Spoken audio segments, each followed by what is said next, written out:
Are a wave of foreclosures about to hit the Silicon Valley real estate market? Coming up on this week's Silicon Valley Snapshot.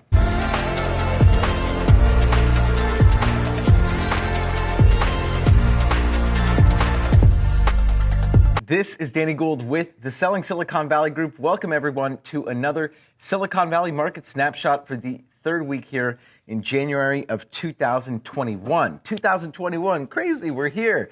And before we get into the numbers and before we get into the data, if you are a home buyer in today's marketplace and you are looking for the most relevant data to help you make an educated decision on any offer that you're making, go ahead and text the word data plus the area or the neighborhood or the zip code that you're looking in, and we will get that report sent straight over to you. And again, if you are a home seller in today's marketplace and you're looking for relevant data set to help you price your property appropriately, go ahead and text the word data plus your property address, and we will get that report sent over to your inbox. All right, everyone, let's get into the numbers. Let's get into the data. And before we tackle this week's housing data here locally, there is so much going on in the marketplace right now. And one of the things that I hear constantly, especially from buyers who frankly are exhibiting signs of wishful thinking. They come to me, they say, Danny, I'm going to wait 2 years, I'm going to wait 1 year, I'm going to wait 3 years, or my favorite one is I'm going to wait until the market crashes, right? And one of the things that they point out is that they expect another wave of foreclosures to hit the marketplace, right? And totally fair, because in recent memory, the most recent economic crisis that we had was driven by faulty lending practices that led to a wave of foreclosures happening. And I am here to tell all of you right now that this simply isn't going to happen. And I'm not just going to say that and not explain why that is. I'm actually going to delve into some national numbers here, and then we're going to delve into some local numbers, and then you'll really see what I'm talking about. So first things first, there's a wonderful quote by the chief economist of CoreLogic here. Over the past year, strong home price growth has created a record level of home equity for homeowners. The average family with a home mortgage loan has $194,000 in home equity in the third quarter. It's quite a bit of equity. That's the average. This provides an important buffer to protect families if they experience financial difficulties, and is one reason for the generational low in foreclosure rates. That's right. Right now, we're at a generational low in foreclosure rates. So what does this mean? Well, first of all, what this chief economist here, Frank Nothaft, I think I'm pronouncing his name correctly, what Frank points out is an inherent truth in foreclosures. Families who have equity, homes with equity, do not get foreclosed on. Why? Foreclosures in and of themselves occur when homeowners no longer have the ability to sell their home and walk away with money in their pocket. Foreclosures are for homeowners who are underwater, people who no longer have equity in their property. The average American has $194,000 in equity in their property. Not only that, there's another statistic here that I'd like to point out. 58.7% of all homes in America have at least 60% equity. That data, again, provided by CoreLogic.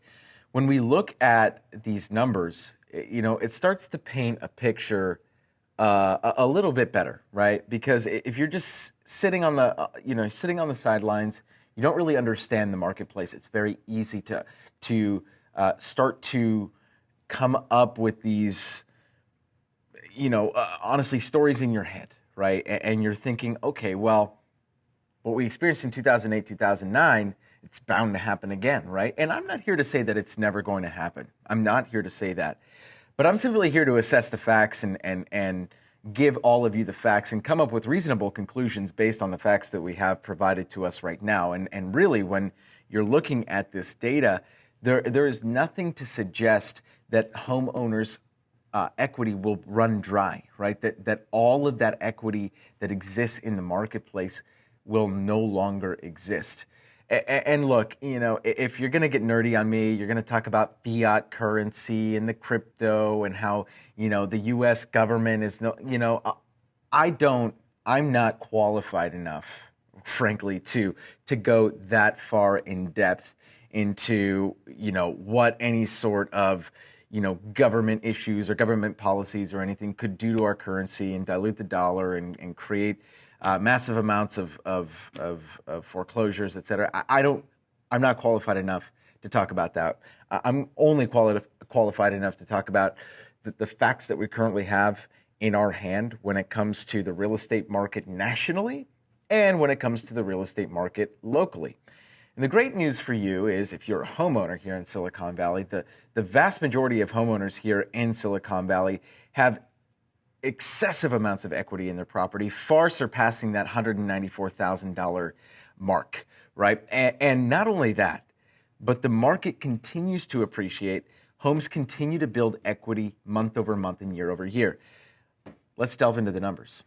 What we want to focus on today is absorption rate. If you've been watching these videos for any period of time, you will know what absorption rate is. But for those of you that are new to this channel, absorption rate, it measures the amount of inventory that's being absorbed by the buyers, by the marketplace, month over month over month over month. And there's two ways to absorb or to measure absorption rate. The first is through closed sales, right? And the second is through pending sales or homes that are currently under contract. When we measure the pending sales, it actually gives us a better idea as to what the market's going to be doing in the future, because pending sales today close next month, right? Typically, homes take about 30 days to close or so. So when we look at absorption rate, it measures how much of that inventory is being absorbed every single month. Anything above 33% is considered a seller's market. If it's between 16 and 33, that's typically a neutral market, and below 16 is a buyer's market. Numbers that you're about to see might shock you. Santa Clara County, the absorption rate based on pending sales, all of these numbers are based on pending sales, 122.7%. And if you look at that graph, the absorption rate has been steadily climbing since shelter in place in April. Anything above 100% absorption rate is absolutely ludicrous. And in most markets in the country, absorption rates never get that high. We have to understand is we are in one of the most premier marketplaces in all of the United States. So whatever happens across the United States, triple it here, because that's really what's happening in Silicon Valley. Is we have rocket fuel that just continually drives the market here in Silicon Valley. Moving over to San Mateo County, an 88% absorption rate based on pending sales. Again, not as good as Santa Clara County. San Mateo County still performing exceptionally well. Things to note, San Mateo County, the condo market specifically, much weaker than the single family and the townhome market, which is what's driving those prices down. Something to consider if you're a condo owner in San Mateo County. Flipping over to San Benito County, if you've been watching these videos, you'll know how extraordinarily well that market has been performing for a while now. And this last month, no different. 144% absorption rate based on pending sales. Absolutely insane. Let's flip over to San Francisco. If you look at these numbers, and you've been watching my videos for any period of time, you'll know that I've been talking about San Francisco being in a lot of trouble. But the absorption rate, especially based on pending sales, it still indicates that the market is healthy. I mean, you look back into the fall and the summer months of last year, you'll see that we're kind of teetering with neutral market territory, but we never dipped into below 33%, except in April, right, when the market was really, really wonky. Now, things to keep in mind, even though we're at a 56% absorption rate based on pending sales in San Francisco, what's propping that market up is only the single-family sector in San Francisco. The single-family market is still performing actually quite well in San Francisco. Stories of multiple offers, like not just 2 or 3, but like 5, 6, 7, 8, 9, 10 multiple offers in San Francisco. And so that micro market in San Francisco, well, not so micro, there's a lot of single families in San Francisco, is propping that market up. But everything else, the condos, the TICs, everything else is performing or are performing very, very poorly. And so that's why there's that that discrepancy in what you might be hearing and maybe what you might be experiencing as a home buyer in San Francisco, especially if you're buying a single family. But that's the backstory behind some of that, some of those numbers. Now, remember, whatever happens in San Francisco tends to trickle down to the rest of Silicon Valley, SSV, selling Silicon Valley, trickle down theory. What happens in SF tends to trickle down, and what happens in the Mid-Peninsula tends to trickle down to Santa Clara County. So let's see how all that plays out.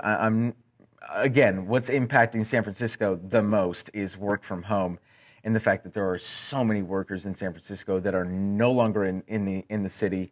You have an excessive amount of investors who are trying to offload their properties now that they're not going to have tenants in there for the foreseeable future. Moving on over to Contra Costa County, 178% absorption rate based on pending sales. That is ludicrous. It's absolutely ludicrous what is happening, especially in the East Bay. Because flipping over to Alameda County, 150%, 157% absorption rate based on pending sales. The market's not going anywhere.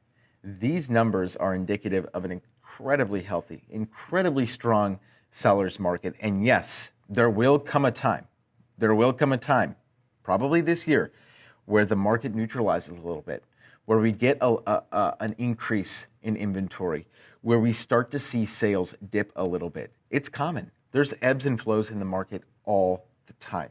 What's important to remember is that a correction, a micro correction, does not equal a recession. It does not equal a crash, right? There are ebbs and flows in every marketplace. And so don't get sucked into, the negative media surrounding the housing market, because that's the only way they make money, is to sell you derogatory news, right? If everything were so hunky-dory and happy, they wouldn't have anything to sell you. So do I believe in the Silicon Valley marketplace? Yes. Do I believe that foreclosures are not going to happen in the foreseeable future? Yes. Why do I think that? Because banks are not going to foreclose on a home that has, $400,000 in equity. It's just not going to happen, right?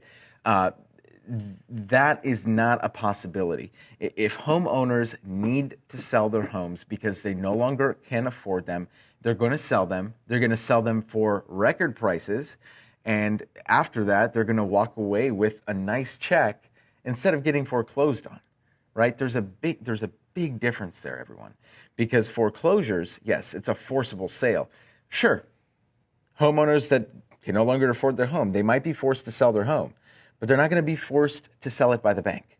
It's not going to be a foreclosure, right? There's a big difference, big difference. So I hope you guys understand that.